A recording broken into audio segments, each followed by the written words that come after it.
What happens when an act of unspeakable cruelty transforms into an inspiring journey of redemption? A 70-year-old woman, buried alive by teenagers in a shocking act of hate, defies the odds and sparks a movement that changes an entire town. Secrets unravel, loyalties fracture, and lives transform in ways no one could have predicted. How did this incredible story unfold? Before we dive in, let me know where you're watching from in the comments below. And if you enjoy this story, don't forget to subscribe so you never miss another powerful tale. The evening sky stretched wide above the small town of Rosewood, Mississippi, painted in streaks of deep indigo and fading gold. Ruth Coleman, a woman whose life had been shaped by decades of service and unyielding faith, tightened her scarf against the cooling air. The long dirt road leading home stretched before her, bordered by tall, swaying cornstalks, whispering secrets in the breeze. Her footsteps fell in a steady rhythm, each crunch of gravel a reminder of the solitude that surrounded her. Earlier that day, Ruth had spent hours at the local church. Thanksgiving was only a week away and preparations were in full swing. The pews needed scrubbing, linens required folding, and the choir rehearsal brought a lively hum to the old wooden sanctuary. Ruth had stayed late to ensure everything was perfect, despite the protests of her aching back and knees. Now, with a brown paper bag of leftovers in hand for a bedridden neighbor, she felt a sense of quiet satisfaction.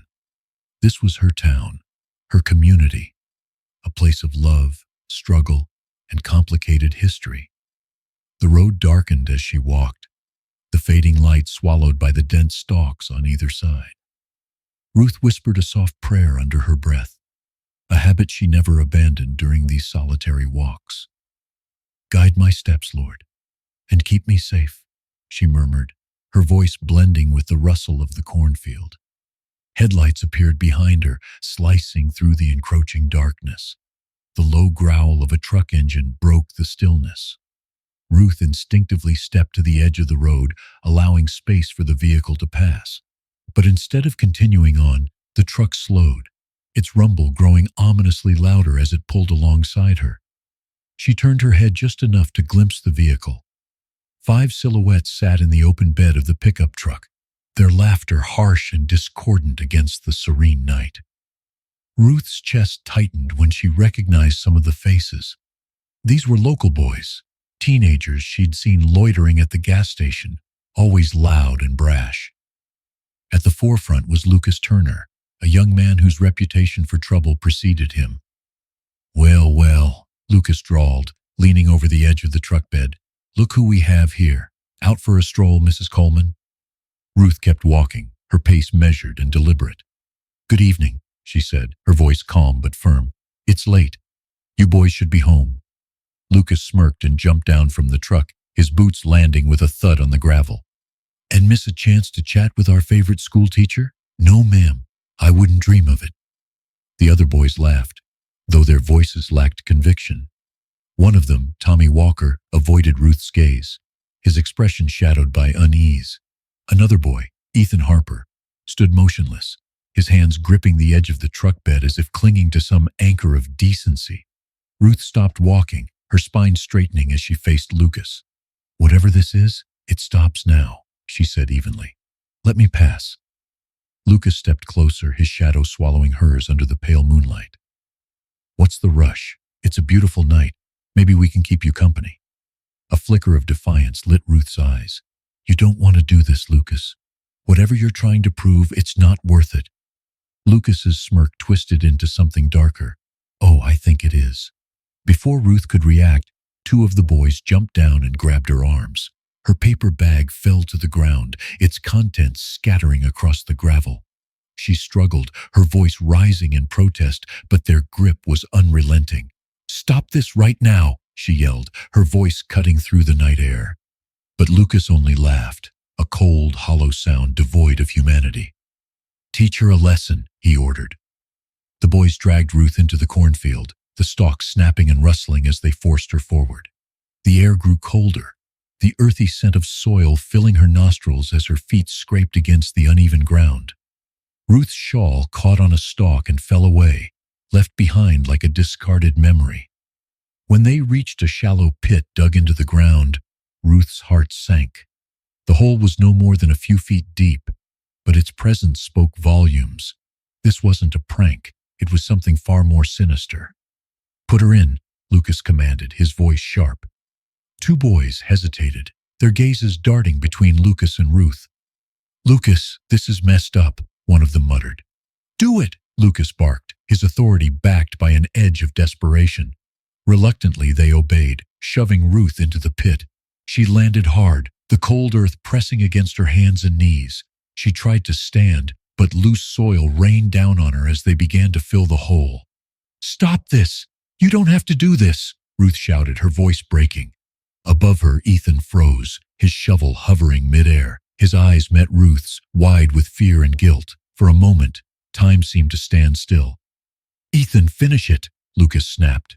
Ethan hesitated, his hands trembling, but the weight of Lucas's glare and the jeers of the other boys forced him to comply. The soil rose around Ruth's legs, then her waist, trapping her like quicksand. She fought to keep breathing, the dirt suffocating her spirit even as she refused to let it claim her hope. "You think you're better than us, Mrs. Coleman?" Lucas sneered, crouching at the edge of the pit. "Well, how's this for a reality check?" Ruth's eyes burned with tears, but her voice was steady. "You can bury me in this dirt, Lucas, but you'll never bury what's right." Lucas flinched, his mask of bravado faltering. He threw a handful of dirt into Ruth's face and turned away, motioning for the others to follow him. Their footsteps faded, leaving Ruth alone in the silent darkness. As the moonlight spilled over the cornfield, Ruth closed her eyes and whispered a prayer. "Lord, guide me. Show me the way." The night stretched endlessly before her, but Ruth's spirit remained unbroken. Somewhere in the distance, a faint hum of a tractor began to rise, carried on the cold wind. The night was cold and still, the silence broken only by the faint rustling of corn stalks in the wind. Ruth lay motionless in the shallow pit, her breath uneven as she fought to remain calm. The darkness pressed around her, heavy and suffocating, while the damp soil clung to her skin. She had prayed for strength, and though fear gnawed at her resolve, her spirit held firm. Somewhere, she knew, help would come. In the distance, a faint hum grew louder, a sound out of place in the desolate cornfield. It was the low rumble of a tractor engine, steady and deliberate. Hank Bailey, a farmer with a sharp eye and a weariness born from years of hard work, drove slowly along the edge of the field. His headlights cut through the darkness, bouncing off the tall stalks. He had no reason to be out this late, except that a broken fence on his property had demanded immediate attention. Hank stopped the tractor and stepped down, his boots crunching on the dirt. Something felt off. The wind carried an unease that prickled at the edges of his awareness. As he reached for his tools, a faint sound caught his ear, a voice strained and distant. "Help!" Hank froze, the sound barely more than a whisper, carried on the wind. He turned his head, listening intently. Then he heard it again, faint but unmistakable. "Help me, please."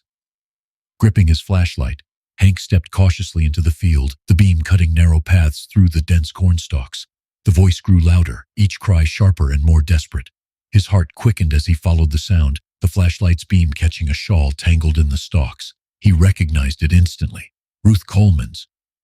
"Ruth!" he called, his voice heavy with concern. "Ruth, where are you?" "Here," came the weak reply, followed by a shallow cough. Hank moved faster, his flashlight sweeping the ground until it landed on her face. She was buried to her chest, her head tilted back against the pit's edge, her eyes reflecting both relief and exhaustion. "Good Lord," Hank muttered under his breath as he dropped to his knees. The sight of her, a woman he had known for decades, buried alive in his own town, hit him like a punch to the gut. "I've got you, Ruth," he said firmly. "Just hold on." With his hands and a small spade from his tractor, Hank began digging furiously. The soil was damp and heavy, but he worked with a precision that belied his years.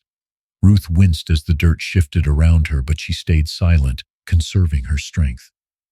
"Who did this to you?" Hank asked, his voice strained with effort.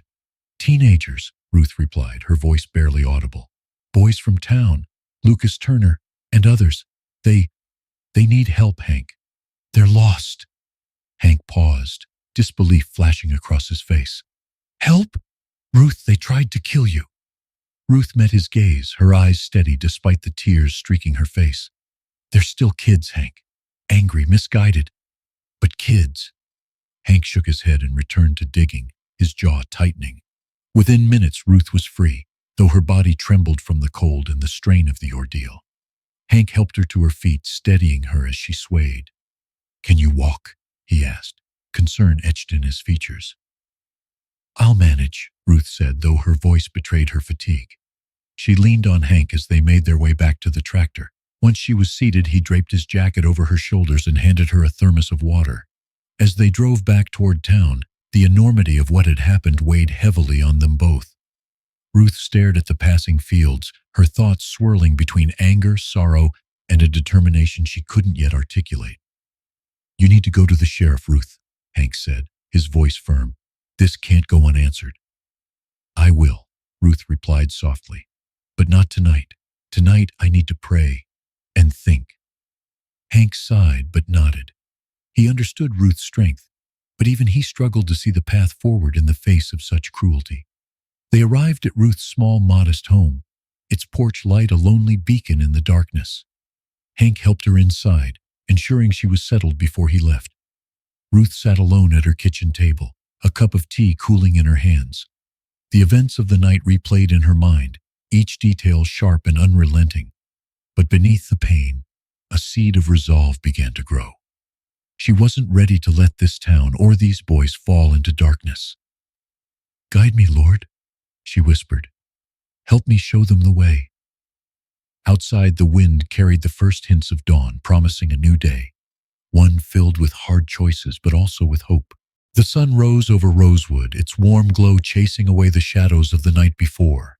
But for the group of boys who had left Ruth Coleman buried in the cold, damp earth, the light brought no comfort. Guilt lingered like a storm cloud, threatening to crack their fragile unity. Each step they took toward home after the incident felt heavier, the reality of what they'd done beginning to take hold. Lucas Turner sat at the edge of his family's porch, a cigarette dangling between his fingers.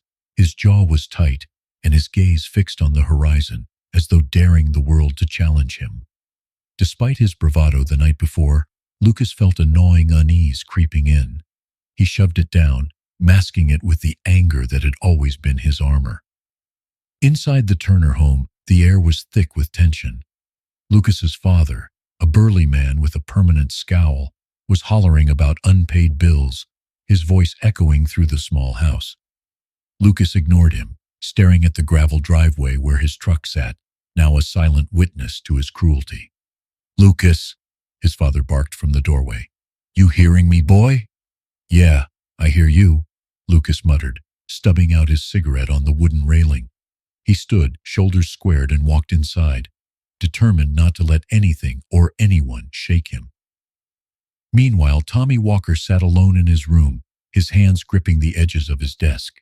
His textbooks lay open, but the words blurred together, meaningless. He kept replaying the scene in the cornfield. Ruth's face, her voice trembling as she begged them to stop, and the dirt rising around her. His stomach twisted. You okay in there, Tommy? His mother called from the kitchen. Tommy swallowed hard and forced his voice to sound steady. Yeah, Mom. Just studying. But his reflection in the window betrayed him. His eyes were hollow, his expression haunted. He wanted to tell her the truth, but the fear of what would happen if he did kept his mouth shut. Lucas's threats echoed in his mind. If anyone talks, we all go down. And trust me, Tommy, you'll wish you hadn't. Across town, Ethan Harper stood in his family's backyard, staring at his muddy sneakers. He hadn't spoken a word since they'd left the field, his usual quiet demeanor now heavy with the weight of what he'd witnessed. His younger sister came running out, holding a soccer ball, her laughter piercing the morning stillness. Ethan, play with me, she called, her voice innocent and carefree. He managed a weak smile and shook his head. Not now, Sarah. Disappointed, she turned and ran back toward the house. Ethan sank to the ground, his head in his hands. He could still hear Ruth's voice, steady even in fear. You'll never bury what's right. Her words had pierced him in a way he couldn't shake. By late afternoon, the group had gathered at their usual spot behind the old gas station. The air was thick with unease, each boy fidgeting as if trying to shake off invisible chains. Lucas leaned against the back wall, lighting another cigarette. "Relax," he said, his tone sharp and dismissive. "Nobody's going to find out. You all kept your mouth shut, right?" Tommy avoided Lucas's gaze, staring at the cracked pavement. Ethan, standing off to the side, nodded reluctantly. "Good," Lucas continued, exhaling a plume of smoke. "Because if anyone talks, we're done. Got it?" Chris, one of the other boys, shifted uncomfortably. "Lucas, don't you think we went too far? I mean, burying her like that." Lucas's glare was instant and ferocious. "Too far? You want to talk about too far, Chris? You think anyone in this town cares about her? You think anyone's going to side with her over us? Grow up." Chris hesitated, his shoulders slumping under Lucas's intensity. Tommy finally spoke, his voice quieter than usual. "She didn't deserve that, Lucas." Lucas turned to Tommy, his smirk returning. "Deserve it? Tommy, we were teaching her a lesson. You think she's some saint? People like her think they're better than us. Somebody had to put her in her place." "That's not how it felt," Tommy said, his voice gaining strength. "It felt wrong." The tension crackled between them, but Lucas's grin never wavered. "Wrong? Then maybe you shouldn't have come, Tommy, but you did, so don't start growing a conscience now." Ethan watched the exchange, his heart pounding. He knew Tommy was right, but he also knew what Lucas was capable of. Lucas had always been the leader, his anger keeping the group in line. But now, Ethan wondered how much longer they could hold together under the weight of what they'd done. The group dispersed as the sun began to set, each boy heading home with their own private turmoil. Tommy lingered, his fists clenched as he watched Lucas walk away. Ethan caught up to him, his voice barely above a whisper. "We have to do something, Tommy," Ethan said, his eyes wide with desperation. Tommy shook his head. "Not yet. Lucas, he's dangerous. We can't go against him. Not now." Ethan hesitated, then nodded reluctantly. But as he walked home alone, his resolve hardened. He couldn't live with this secret forever. Something had to change. By the time night fell over Rosewood, the boys were scattered across their small town, each grappling with their guilt in their own way. But one thing was clear: the cracks in their loyalty had begun to show, and the fragile bond that held them together was on the verge of breaking. The evening in Rosewood carried a heavy quiet, the kind that felt like the calm before a storm. While the boys wrestled with guilt and fear, Ruth Coleman sat at her kitchen table, a steaming cup of tea in her hands. She hadn't slept since Hank had brought her home. Her body ached from the ordeal, but it was her heart that bore the heaviest weight. Memories of the night flashed through her mind. The harsh laughter, the cold soil, the defiance she had clung to. Yet, amidst it all, her spirit remained unbroken. The house was still, save for the faint ticking of the old clock on the wall. Ruth glanced at a photograph on the mantel, a picture of her and her late husband, James. His smile was warm, his eyes full of the unshakable faith that had carried them both through countless trials.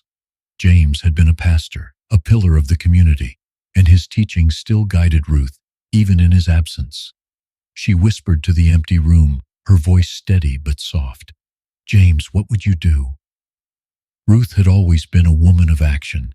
She believed in the power of community, in the strength of forgiveness, and in holding firm to one's principles.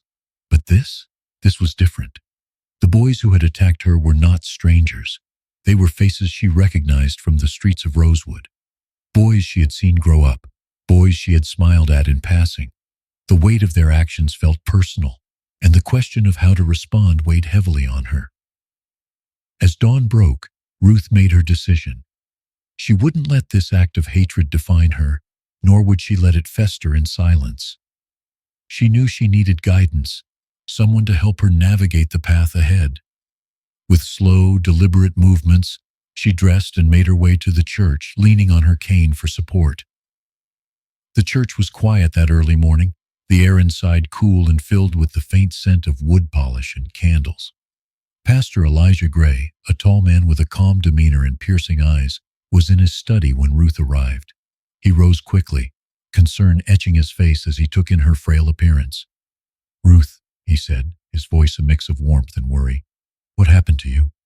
Ruth met his gaze, her own unwavering despite the exhaustion that lingered in her expression. "I need your help, Elijah," she said. "I need to find a way forward." As she recounted the events of the night, Pastor Gray listened intently, his brow furrowing. When she finished, the silence between them was heavy. Ruth could see the anger simmering behind his calm exterior, but she also saw the restraint he had cultivated over years of leading a divided community.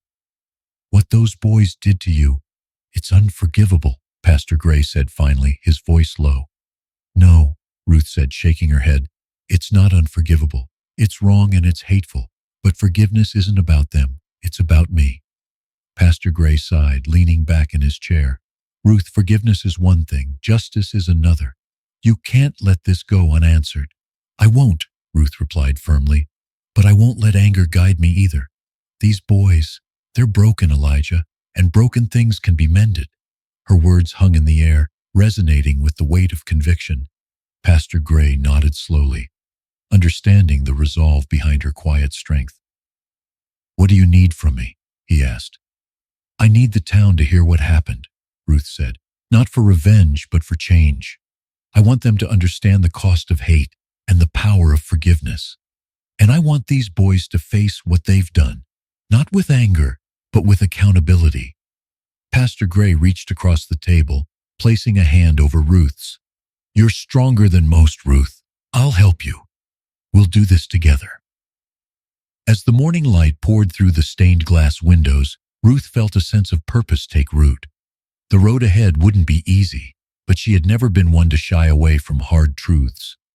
She thought again of James, of the lessons they had built their lives around: faith, resilience, and the belief that even the most fractured hearts could be healed. Later that afternoon, Ruth stood on her front porch, watching the street as children played and neighbors exchanged greetings. Rosewood had always been a town of contrasts: warm smiles hiding old wounds, progress interwoven with prejudice. She had loved it despite its flaws, but now she felt an urgent need to do more than love it. She needed to help change it. That night, as she prepared for bed, Ruth knelt by her bedside, her hands clasped in prayer. "Lord, give me the strength to stand firm and the wisdom to lead with grace. Help me show this town that there is a better way." Her voice was steady, her resolve unwavering. In the silence that followed, she felt a quiet assurance settle over her, a reminder that even in the darkest moments, hope could find its way through. The morning after her meeting with Pastor Gray, Ruth Coleman stood on the steps of the church, her gaze fixed on the familiar streets of Rosewood. The town was waking up, and its rhythms seemed ordinary. Shopkeepers opening their doors, mothers calling after children, the faint clang of a distant train. But for Ruth, nothing felt ordinary anymore. Beneath the surface, she could sense the ripples of her ordeal spreading through the community. Word of what had happened to her had begun to circulate. Small towns had a way of amplifying whispers into roars, and this was no different. Some spoke in hushed tones, expressing shock and disbelief, while others dismissed the incident altogether, eager to avoid stirring trouble. The lines between support and indifference were becoming clearer with each passing hour. By the time Ruth returned home, the first knock came at her door. It was her neighbor, Clara Jenkins, a woman who had lived next door for over 20 years. Clara's eyes brimmed with concern as she clutched Ruth's hands tightly. "Ruth, I just heard. I'm so sorry. Are you all right?" "I'm managing, Clara," Ruth said, her voice steady but tired. Clara hesitated. "I hope you know that not everyone in this town thinks like those boys. Most of us, we're better than that." Ruth's lips curved into a faint smile. "Better, Clara? Sometimes I wonder." Clara's face fell, and she quickly changed the subject, offering to bring over dinner later.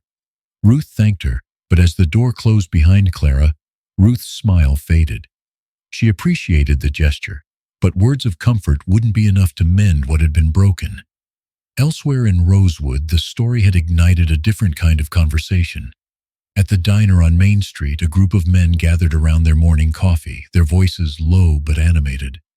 "Boys will be boys," muttered one, a grizzled farmer with hands rough from years of labor. "It's not like they really hurt her." "You call burying a woman alive nothing?" Another shot back, his voice sharp with indignation. Look, the farmer countered. I'm not saying it was right. I'm just saying we've got to be careful. Making a big deal out of this, it'll bring trouble we don't need. Sheriff Roy Daniels, seated at the counter, listened in silence. His coffee sat untouched, his mind elsewhere. He had spoken briefly to Ruth that morning, but the weight of the situation felt heavier than he'd expected. He knew the boys involved, knew their families. In a town like Rosewood, justice wasn't just about law. It was about navigating the fragile threads that held the community together. By midday, Ruth's house saw a steady stream of visitors, some offering support, others seeking answers. Pastor Gray stopped by, his presence a welcome reprieve from the constant flow of opinions. People are talking, he said as he took a seat at her kitchen table. They always do, Ruth replied, pouring him a cup of tea. Pastor Gray leaned forward, his expression thoughtful. This could go one of two ways, Ruth. Either the town rallies behind you or it divides further. What are you thinking? Ruth set the teapot down and met his gaze. I'm thinking that people need to hear the truth, not just about what happened to me, but about what's happening to us. This town has lived too long pretending its cracks don't exist. Pastor Gray nodded slowly. You want to hold the meeting at the church? Yes, Ruth said firmly. It's time to bring this into the light. The days leading up to the meeting were tense. At the Turner household, Lucas was on edge, snapping at his younger siblings and avoiding his father's probing questions. He could feel the walls closing in, but his bravado kept him from admitting it. You think she's really going to do it? Tommy asked Ethan during one of their tense encounters behind the gas station. Ethan shrugged, his eyes darting nervously. I think she has every reason to. Lucas overheard and stomped over, his eyes blazing. She's bluffing, he snarled. She doesn't want to make this a big deal. She's just trying to scare us. Tommy frowned. Scare us, Lucas? She doesn't have to. We did this to ourselves. Lucas shoved him hard, his face inches from Tommy's. You better shut your mouth, Walker. I'm not going down for this, and neither are you. Tommy shoved back, the tension between them nearing its breaking point. Ethan quickly stepped in, his voice shaking. Stop it, both of you. Lucas glared at them before storming off, but the cracks in their fragile alliance had deepened. When the evening of the meeting arrived, the church was packed. Ruth stood at the front, her hands clasped as she surveyed the crowd. Faces, familiar and unfamiliar, filled the pews. Neighbors, friends, and even those who had kept their distance from her for years. Pastor Gray began with a prayer, his voice steady as he asked for guidance and understanding. Then he stepped aside, and all eyes turned to Ruth. She took a deep breath, her voice calm but strong. What happened to me last week was an act of hatred, plain and simple. But this isn't just about me. It's about what's been simmering in this town for generations. We've ignored it, excused it, and let it grow. That stops now. The room was silent, her words cutting through the air with the weight of truth. Hatred doesn't just hurt its target. It poisons the people who carry it. It breaks communities. And if we don't face it together, it will destroy us all. As Ruth spoke, some heads nodded in agreement while others remained stiff, their faces unreadable. But no one could deny the power of her words. When she finished, the room erupted into murmurs. The divide was clear, but so was the shift. For the first time, the unspoken was being spoken, and the cracks in Rosewood's foundation were being exposed. Ruth stepped down, her heart heavy but resolute. The battle for Rosewood's soul had begun, and she would not rest until it was won. The air in Rosewood felt heavier after Ruth's speech at the church. It lingered like a storm cloud, hanging over the town and seeping into every corner. For Tommy Walker, the words she spoke had pierced straight through him, their weight impossible to shake. He had sat in the back pew, slouched low, hoping no one would notice him. But every syllable Ruth uttered felt like a direct address to his guilt. Now, sitting at the edge of his bed, Tommy stared at his reflection in the small mirror on his dresser. His knuckles were white as he gripped the edge, his jaw clenched. His mother's voice called faintly from the kitchen, breaking the silence. Tommy, dinner's ready. He didn't respond. He couldn't bring himself to face her. Not yet. She had always looked at him with pride, telling him he was a good kid, that his father would be proud. But now the image of Ruth's dirt-streaked face haunted him. Her calm defiance, even in the face of cruelty, made him feel like a coward. The door creaked open, and his mother, Martha, peeked inside. Her eyes softened when she saw him hunched over. "Tommy? What's wrong, sweetheart?" He shook his head, avoiding her gaze. "Nothing, Mom. Just tired." But Martha wasn't convinced.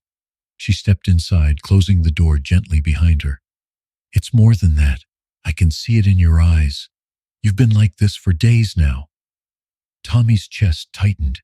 He wanted to tell her to let everything spill out. But Lucas's threats echoed in his mind. If anyone talks, we're all going down. The fear of what Lucas might do, not just to him but to his mother, kept the words locked inside. "Tommy," she said softly, sitting beside him. "Whatever it is, you can tell me."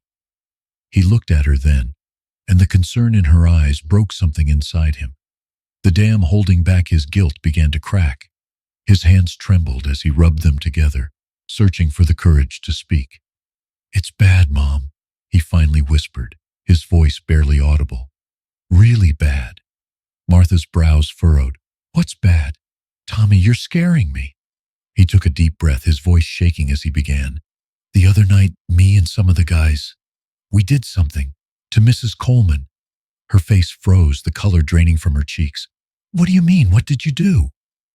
Tommy's throat felt dry, but the words poured out now, unstoppable. "We buried her, Mom, in the cornfield. Lucas made us. I didn't want to, but I didn't stop it either. I just stood there." Martha's hand flew to her mouth, her eyes wide with horror. "Tommy, no, how could you?" Her voice cracked, the betrayal cutting deep. "I don't know," he cried, his voice breaking. "I didn't know what to do. He said we had to teach her a lesson, but I knew it was wrong. I knew, and I didn't stop it." The room fell into a heavy silence. Martha stood pacing, her hands trembling. Tommy had never seen her like this, so shaken, so unsure. She finally turned to him, her voice low but firm. "You have to make this right." "How?" Tommy asked, his eyes filled with desperation. "If I say anything, Lucas will come after me, after us." Martha's expression hardened. "I don't care about Lucas. What you did, what you were part of, it can't be ignored. Mrs. Coleman deserves better than your silence." Tommy shook his head, tears streaming down his face. "I'm scared, Mom." Martha knelt before him, gripping his hands tightly.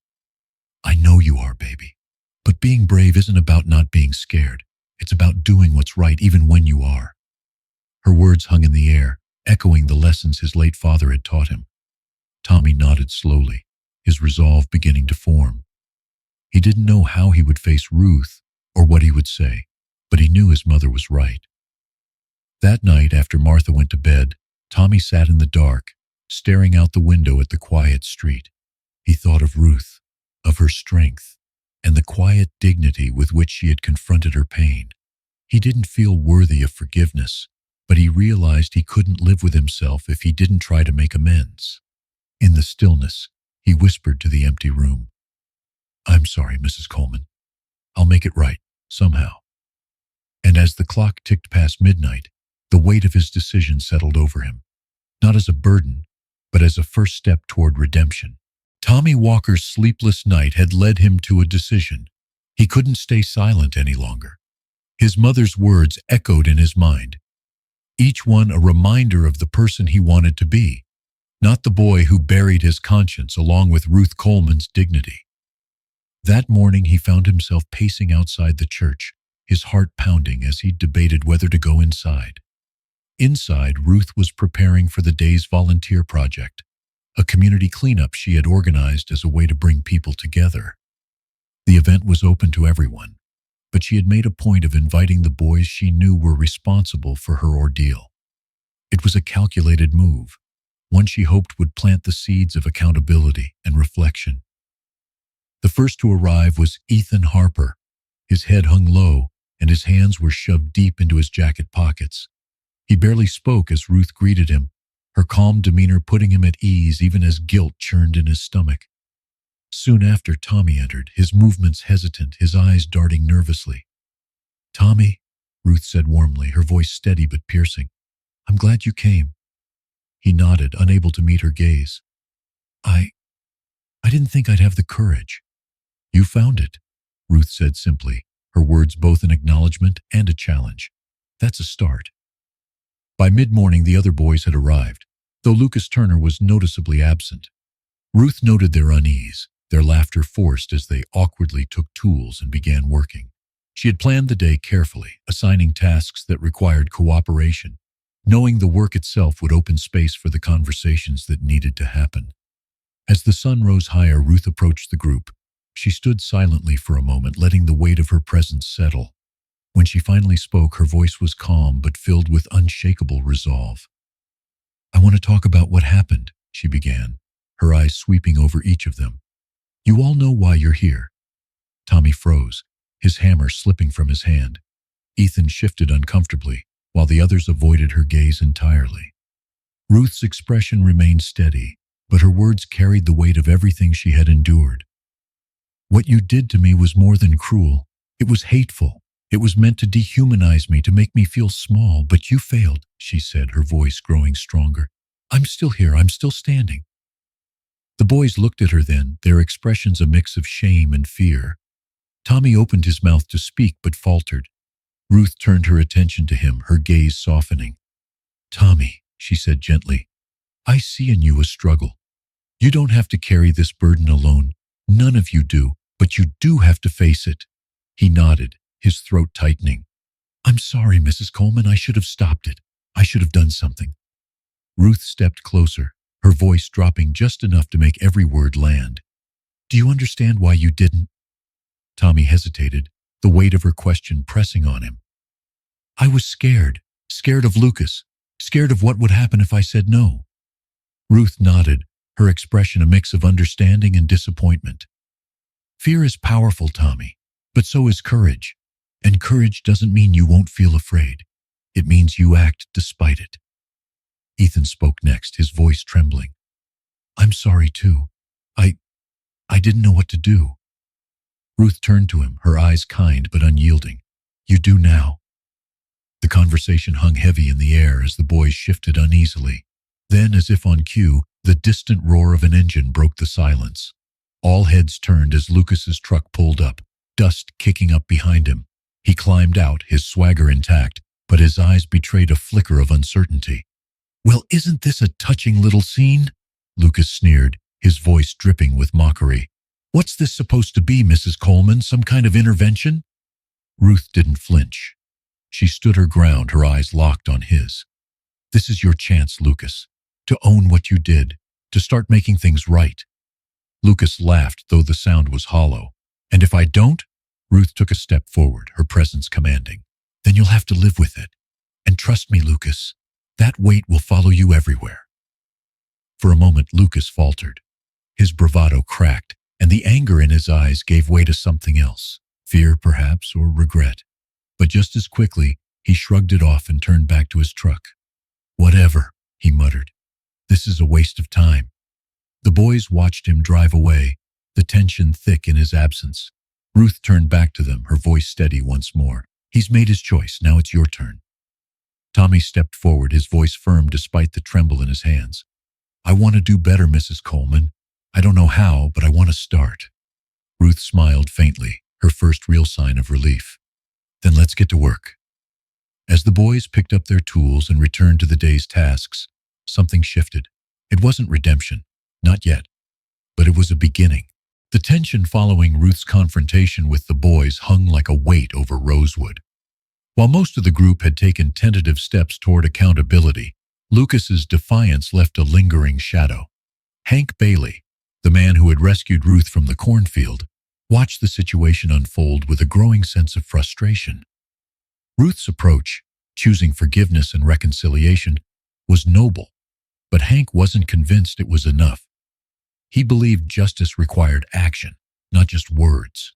For Hank, seeing those boys walk freely around town without facing legal consequences was a bitter pill to swallow. The more he thought about it, the more he felt the need to step in. That morning, as Hank drove his rusted pickup truck into town, his jaw clenched with determination. He parked outside the sheriff's office, the old wooden sign creaking slightly in the breeze. Inside, Sheriff Roy Daniel sat at his desk, sifting through paperwork with a weary expression. He looked up as Hank entered, his face tightening as though he already knew why Hank was there. "Hank," Sheriff Daniels greeted, leaning back in his chair. "What can I do for you?" Hank didn't bother with pleasantries. "You know exactly why I'm here, Roy. What happened to Ruth Coleman can't just be swept under the rug." The sheriff sighed, gesturing to the empty chair across from his desk. "Sit down, Hank." "I'm not here to sit," Hank said, his voice firm. "I'm here to make sure something is done about those boys." Sheriff Daniels studied Hank for a moment, his hands steepled on the desk. "Do you think I don't care? Do you think this hasn't been eating at me too?" "Then why haven't you done anything?" Hank shot back, his voice rising. "You've got witnesses. You've got Ruth's account. What more do you need?" Roy leaned forward, his tone dropping to a quiet intensity. "This town isn't like the cities, Hank. You know that. If I charged those boys outright, the backlash could tear this place apart." "So you're afraid?" Hank challenged. "That's your excuse for letting them get away with it?" "It's not that simple," the sheriff said, his voice tight. "Those boys' families, especially Lucas Turner's, they have power in this town. You think Ruth wants to go through the circus this would become?" Hank shook his head, his frustration boiling over. "What I think, Roy, is that you've got a badge for a reason, and it's not to protect the people who already have power.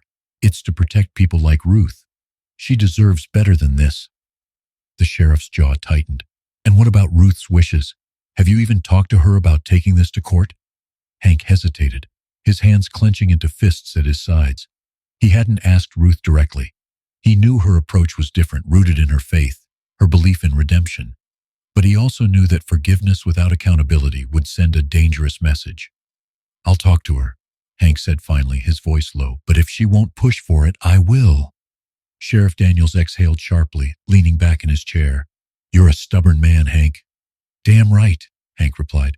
"And if being stubborn is what it takes to do the right thing, then so be it." Later that day, Hank stopped by Ruth's house, his truck kicking up dust as it pulled into her driveway.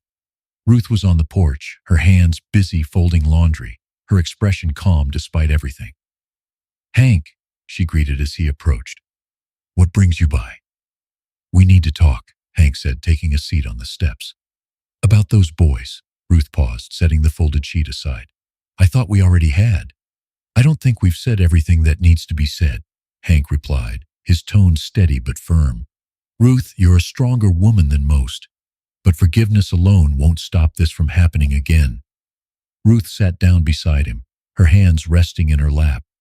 "What are you suggesting, Hank?" "I'm saying we go to the sheriff and make this official," he said. "File charges. Let the law do its job." Ruth looked out at the street, her face thoughtful. "And what happens next? Those boys go to court, maybe they get punished, and this town becomes even more divided?" Hank's jaw tightened. "And what happens if we do nothing? What kind of message does that send?" Ruth sighed, her gaze dropping to her hands. "Hank, my goal isn't to punish them. It's to change them. And if we make this about revenge, we lose that chance." "This isn't revenge, Ruth. It's justice," Hank insisted. "You can forgive them and still hold them accountable." For a long moment, neither of them spoke. The only sound was the distant hum of cicadas. Finally, Ruth met his eyes. "I'll think about it," she said softly. "But Hank, if we do this, it has to be about more than punishment. It has to be about healing." Hank nodded, his frustration tempered by his respect for Ruth's resolve. "Fair enough," he said. "But don't take too long. This town needs to see that standing up for what's right still means something." As Hank drove away, Ruth sat on the porch, her thoughts heavy. She knew Hank was right in many ways, but she also knew the cost of confrontation in a place like Rosewood. The question wasn't just about justice. It was about the future of her community and the example she wanted to set. Hank's confrontation with Sheriff Daniels and Ruth's internal struggle signaled a shift in Rosewood. Beneath the surface of the town's daily routines, tension simmered, threatening to erupt.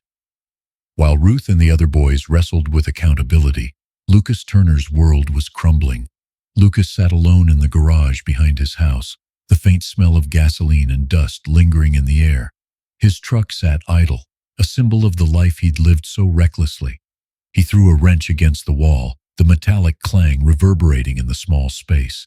The bravado he had worn like armor was cracking, and fear had begun to seep through. The words of his father rang in his ears. "Weakness gets you nowhere, Lucas. You take what's yours and you don't apologize." That lesson had been drilled into him since he was a boy, and it had shaped every cruel decision he had made. But now, as whispers of the incident spread through Rosewood, Lucas realized he was losing control, not just of the narrative, but of the group of boys he had once commanded. He slammed his fist onto the workbench, sending tools scattering. "They'll pay for this," he muttered under his breath. "All of them." At school, Lucas's anger spilled over. His usual cocky swagger was replaced by a volatile edge, his temper flaring at the smallest provocation. Tommy Walker avoided him, his shoulders tense every time Lucas entered the room. Ethan Harper, always quiet, seemed to shrink further into himself, refusing to meet Lucas's gaze. "Tommy," Lucas barked one afternoon, cornering him near the gym. "A word." Tommy hesitated, his eyes darting to the empty hallway. "What do you want, Lucas?" "I want to know what you've been saying," Lucas snarled, his voice low but menacing. "To Ruth, to the sheriff, to anyone." "I haven't said anything," Tommy replied, his voice shaking. "I swear." Lucas stepped closer, his face inches from Tommy's. "You better not, because if you do, I'll make sure everyone knows you were just as guilty as me, maybe more." Tommy's fists clenched, but he didn't respond. Lucas smirked, sensing his victory, and walked away, his boots echoing in the hall. But as he turned the corner, he caught Ethan watching from a distance, his expression a mix of fear and defiance. "What are you looking at?" Lucas snapped. Ethan quickly turned away, disappearing into the crowd of students. Lucas's jaw tightened. He could feel the walls closing in, and his desperation grew. That evening, Lucas sat at the kitchen table, his father across from him, flipping through a newspaper. The air was thick with unspoken tension. Lucas's mother flitted around the room, avoiding eye contact with both of them. "Anything you want to tell me, boy?" his father asked, not looking up from the paper. "No," Lucas replied flatly. His father snorted. "Good. Keep it that way. You start stirring up trouble, and it'll be your mess to clean up." Lucas clenched his jaw, his nails digging into his palms. He wanted to scream, to tell his father everything, but he knew it wouldn't matter. His father would see it as weakness, and weakness wasn't tolerated in the Turner household. After dinner, Lucas stormed out of the house, his emotions boiling over. He drove aimlessly, the truck's engine roaring as he sped down back roads. The darkness of the night mirrored the chaos in his mind. For the first time in his life, Lucas felt powerless. When he returned home, the house was dark, and the silence was oppressive. Lucas headed back to the garage, seeking refuge among the tools and grease. But even there, he found no solace. He could still hear Ruth's voice from that night in the field. "You'll never bury what's right." Her words haunted him, a stark reminder of everything he couldn't control. The following day, Lucas's frustration reached its breaking point. At the gas station where the boys often met, he lashed out at Tommy in front of everyone.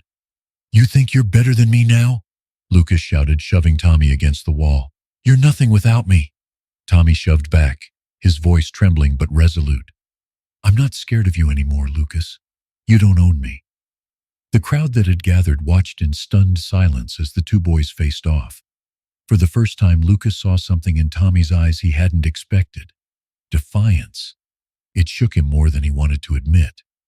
Ethan stepped forward then, his voice steady despite his fear. "You're losing it, Lucas. And if you keep this up, you'll have no one left." Lucas turned on him, his face contorted with rage. "You think I need any of you? I don't need anyone." But as Lucas stormed away, his words felt hollow. He could feel the isolation creeping in, the weight of his choices pressing down on him. He had built his identity on control, and now, piece by piece, it was slipping away. That night, alone in his room, Lucas stared at his reflection in the cracked mirror above his dresser. He barely recognized the person staring back at him. The anger, the fear, the guilt, it was all there, etched into his features. And for the first time, Lucas wondered if Ruth had been right. Had he buried something deeper than his conscience in that cornfield? Something he could never recover? Lucas's growing isolation stood in stark contrast to the changes beginning to take root in the other boys. The confrontation at the gas station had marked a turning point, not just for Tommy and Ethan, but for the entire community.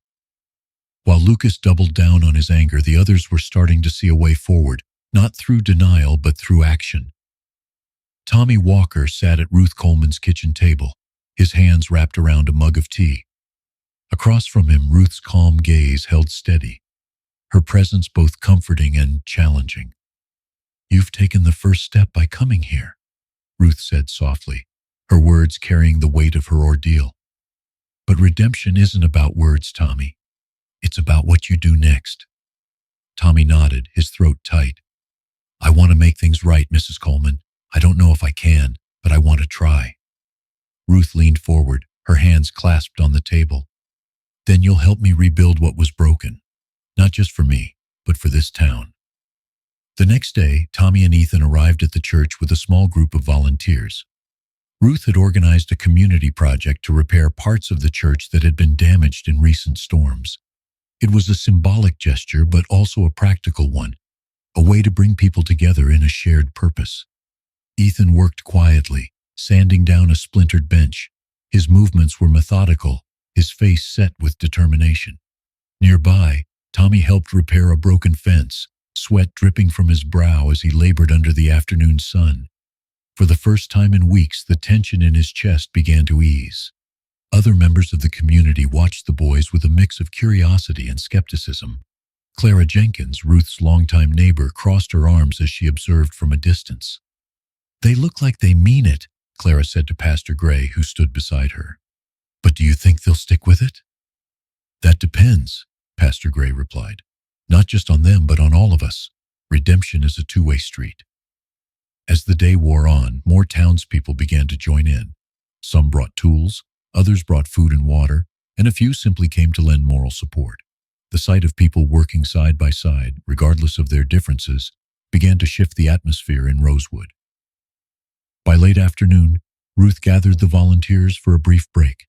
Standing in the shade of a large oak tree, she addressed the group, her voice steady but full of emotion. "This work we're doing isn't just about fixing broken wood or mending fences," she said. "It's about repairing the fabric of our community. Every nail you hammer, every board you sand, it's a step towards something bigger." The crowd nodded, their expressions thoughtful. For Tommy and Ethan, her words felt like a lifeline, pulling them out of the shadows of guilt and into the light of possibility. Later that evening, Ruth invited the boys into her home for a quiet dinner. The table was modestly set, but the atmosphere was warm. As they ate, Ruth shared stories of her late husband James and the challenges they had faced together in the early years of their marriage. "James always believed that people could change," Ruth said, her eyes distant but warm. "But he also believed that change requires work on yourself and on the world around you." Tommy looked down at his plate, his voice barely above a whisper. "Do you think we can change, Mrs. Coleman, after everything we did?" Ruth smiled faintly, her gaze steady. "I don't just think it, Tommy, I know it, because you've already started." Ethan, who had been silent for most of the meal, finally spoke. "Thank you for giving us a chance." "You earned it," Ruth replied. "But remember, this is only the beginning."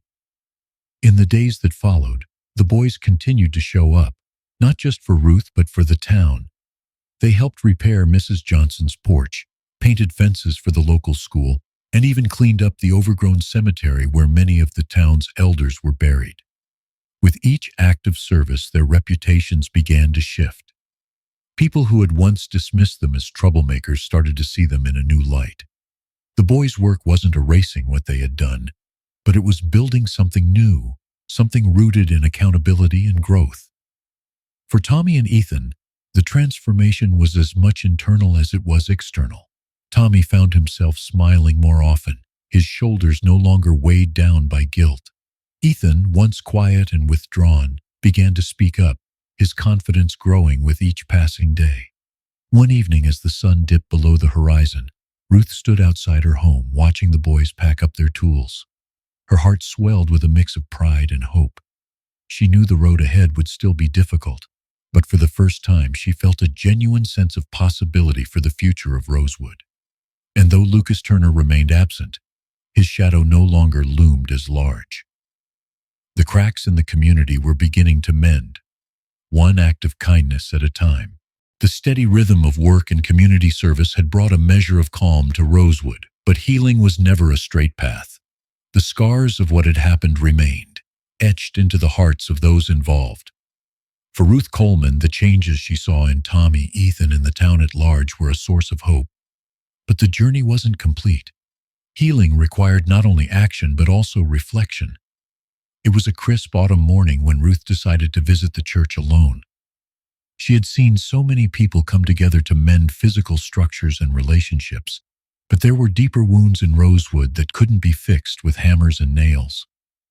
As she walked through the quiet streets, she noticed the subtle shifts in the town. Neighbors who once avoided each other now shared small nods of acknowledgement, and children played together without the invisible walls that had once divided them.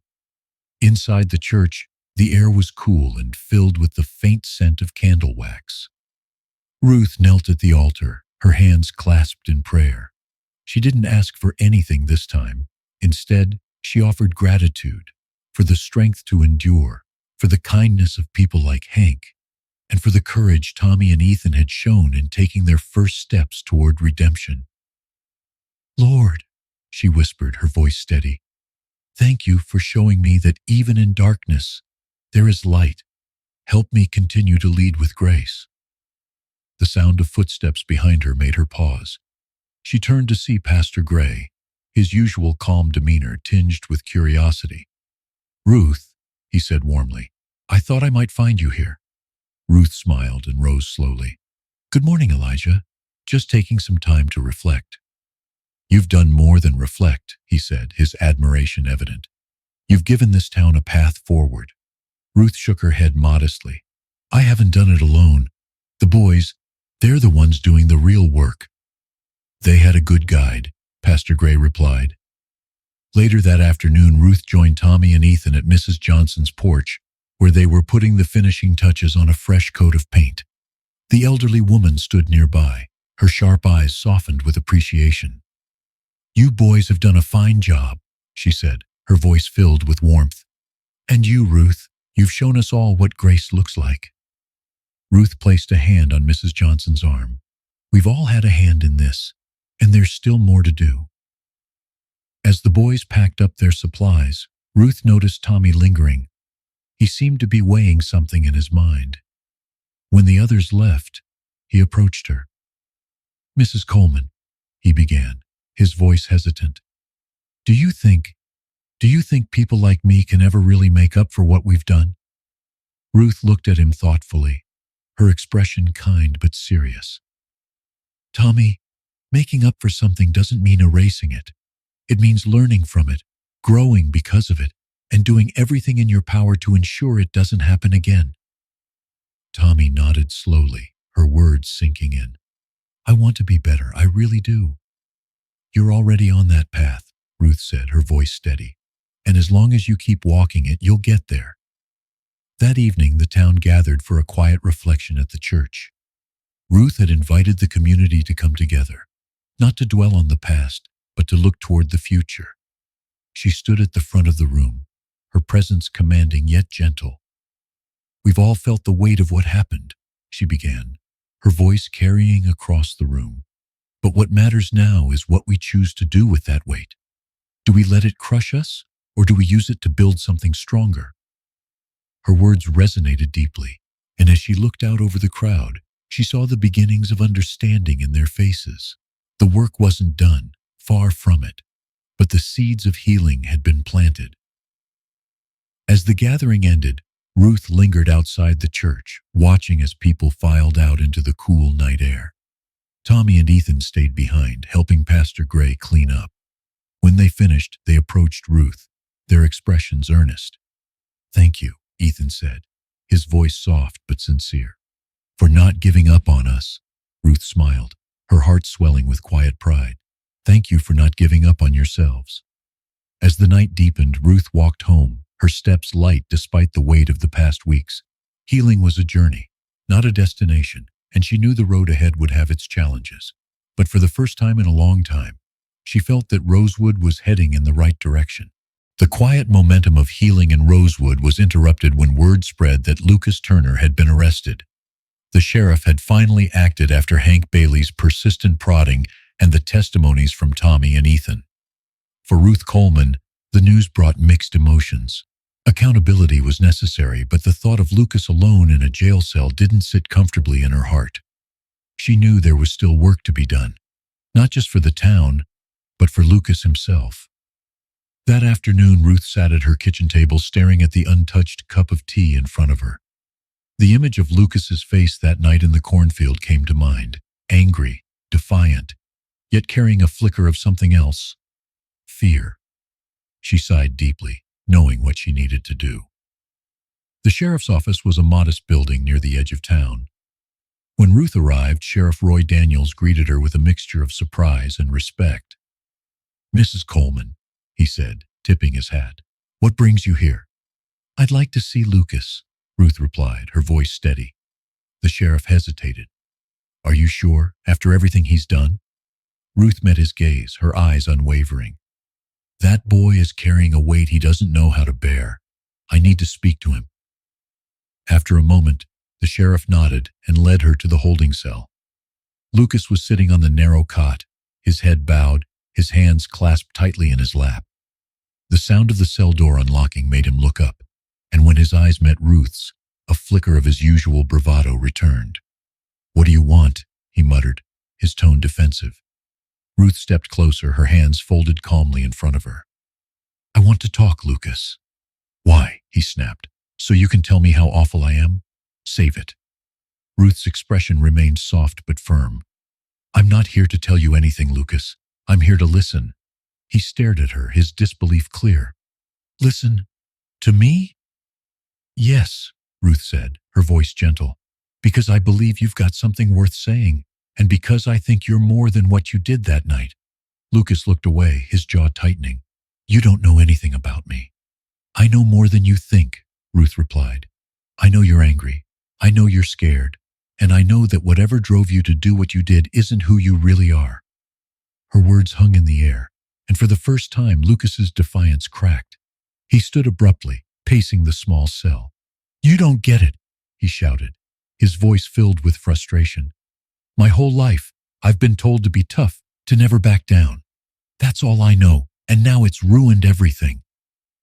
Ruth stepped closer to the bars, her tone steady but kind. "You can't change what happened, Lucas, but you can choose what you do next. The question is, do you want to stay trapped in the anger and fear, or do you want to break free?" Lucas stopped pacing, his shoulders slumping as her words sank in. He turned to face her, and for the first time his expression held a hint of vulnerability. "I don't know how," he admitted, his voice barely above a whisper. Ruth smiled faintly. "The first step is admitting you want to. The rest, you'll figure out." The room fell into a deep silence, broken only by the distant sounds of the town outside. Lucas sat back down, his head in his hands, and Ruth stood quietly, giving him the space to process her words. Finally, he looked up at her, his eyes red but resolute. "Do you think I can be better?" he asked, his voice trembling. "I don't think it, Lucas," Ruth said. "I know it." When Ruth left the sheriff's office, the cool autumn air greeted her like an embrace. She walked home with a lighter heart, knowing that her words had planted a seed. Whether Lucas chose to nurture it was up to him, but for the first time, she felt hope for the boy who had once seemed beyond reach. That evening, Ruth sat on her porch, watching the stars begin to dot the sky. The events of the day swirled in her mind, but they brought no unrest, only peace. Redemption wasn't a straight path, but it was one worth walking. As the crickets sang their nightly song, Ruth whispered into the quiet night, "Thank you, Lord, for giving me the strength to see the good in others. And thank you for showing me that even the hardest hearts can change." The stars seemed to shine a little brighter, a silent confirmation of the grace she carried in her heart. Lucas Turner's conversation with Ruth Coleman marked the beginning of a slow, uncertain transformation. As he sat in the holding cell after she left, her words lingered in his mind, weaving through the anger, fear, and shame that had consumed him. He didn't have all the answers. He wasn't even sure he wanted to face the questions. But for the first time, he saw a faint glimmer of something he hadn't felt in a long time: hope. The morning after her visit to the sheriff's office, Ruth stood on her porch, watching as the town stirred to life. Children laughed on their way to school and neighbors exchanged greetings. The air carried the crisp promise of autumn, a season of change. Ruth smiled faintly, her resolve steady.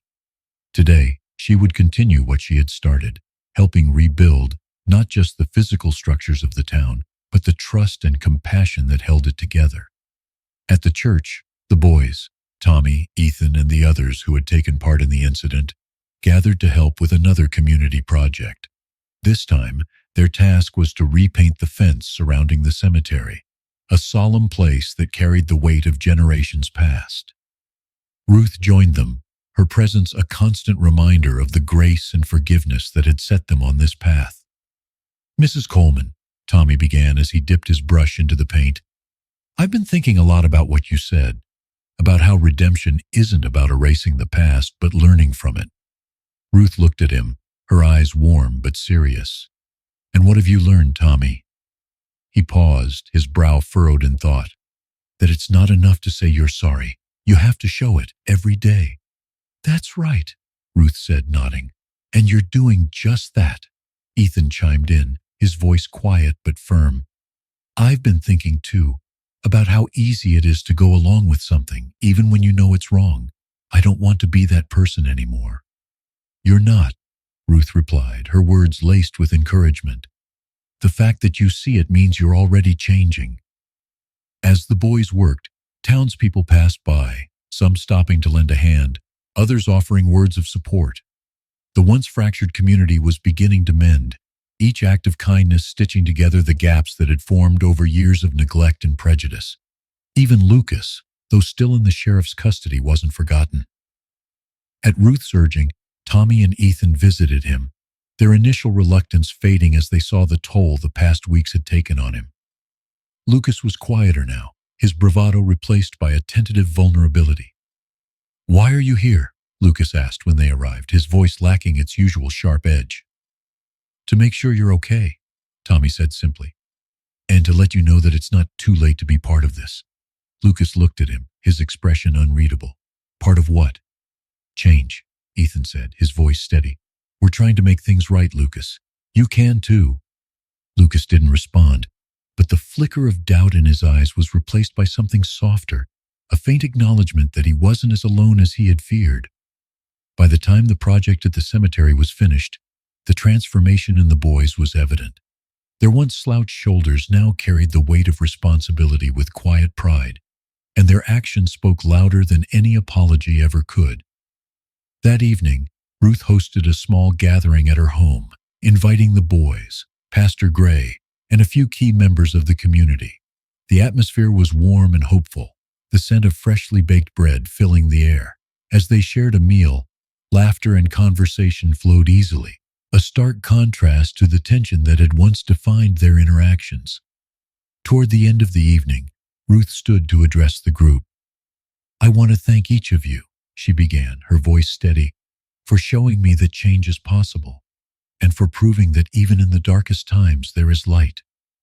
Her words were met with quiet nods and murmurs of agreement.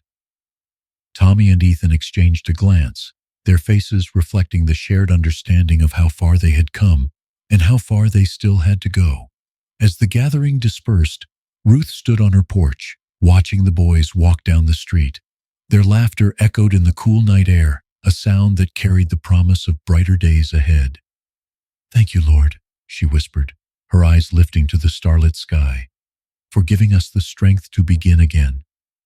And in that moment, Rosewood felt lighter, its future no longer weighed down by its past, but lifted by the hope of what was yet to come. The crisp autumn air had a calm stillness to it, as if the town of Rosewood was collectively holding its breath. The days of turmoil and reflection had begun to give way to a fragile sense of unity. While there was still much work to be done, the foundation of something new and stronger had been laid. At the heart of it all stood Ruth Coleman, whose quiet strength had become a beacon for the community. Ruth woke early that morning, her joints aching but her spirit light. She had spent the previous evening reflecting on the journey of the past few weeks. She thought of Tommy, Ethan, and even Lucas, whose transformation was still unfolding. Each had taken a step toward redemption, and their actions had started a ripple effect in the town. For Ruth, the work wasn't finished, but the progress was undeniable. As she made her way to the church, she paused at the cemetery. The newly painted fence gleamed in the morning sun, a symbol of the changes Rosewood was undergoing. Ruth's gaze lingered on the headstones, each bearing the name of someone who had left their mark on the town. Her thoughts drifted to James, her late husband, whose unwavering belief in the goodness of people had shaped her own approach to life. "You'd be proud of them, James," she whispered. "Of all of us." At the church, Ruth was greeted by Pastor Gray, who was preparing for the day's service. The pews were already filling with townspeople, their conversations a quiet hum of anticipation. Today's sermon would be about forgiveness, not just in the abstract, but as a living, breathing act of grace. Ruth took her usual seat near the front, her presence commanding respect without a single word. The service was simple but powerful. Pastor Gray's message was one of hope and accountability, urging the congregation to look inward as much as outward. As the final hymn was sung, Ruth stood, her voice steady and clear, carrying through the room like a soft yet unwavering wind. Many around her were inspired by her resilience, finding in her example the courage to confront their own shortcomings. After the service, Ruth lingered outside the church, her warm smile welcoming anyone who approached. A small group of children ran up to her, their laughter filling the air as they tugged at her hand, eager to show her their latest drawings. Ruth knelt to their level, her eyes lighting up as she admired their work. "You've got real talent," she said, her voice filled with genuine encouragement. "Keep creating. The world needs more beauty like this." Tommy and Ethan joined her a moment later, their expressions a mix of pride and gratitude. "Mrs. Coleman," Tommy began, "we've been thinking. We want to do something to honor everything you've done for us." Ruth raised an eyebrow, her smile softening. "You honor me every time you choose to be better. That's all I could ever ask for." Ethan shook his head, his voice firm. "It's more than that. We want people to remember what you've taught us, not just now, but years from now." The boys shared their plan, a community garden to be built in the heart of Rosewood. It would be a place where people could come together, work side by side, and share in the fruits of their labor. They wanted to name it after Ruth, a lasting reminder of the kindness and strength she had shown. Ruth was silent for a moment, her hands clasped tightly in front of her. When she spoke, her voice trembled with emotion. "You boys have already given me more than I could ever deserve, but this is a gift for the whole town." The days that followed were filled with planning and hard work. Townspeople of all ages came together to clear the plot of land, plant seeds, and build benches. The garden quickly became a symbol of renewal, each plant a testament to the resilience of the community. When the first crops began to sprout, the town held a small celebration. Ruth stood at the center of the garden, surrounded by the people she had inspired. As she looked around, her heart swelled with pride, not for herself, but for the town that had risen from its own ashes. "Thank you," she said simply, her voice carrying over the gathering. "Not just for this garden, but for proving that we can be better, that we are better." The applause that followed was genuine and heartfelt, and as the sun set over Rosewood, casting a golden glow over the garden, Ruth knew that her work, though never truly finished, had made a difference. Her legacy wasn't just in the garden or even in the changed lives of the boys. It was in the hearts of the people who had chosen to heal together.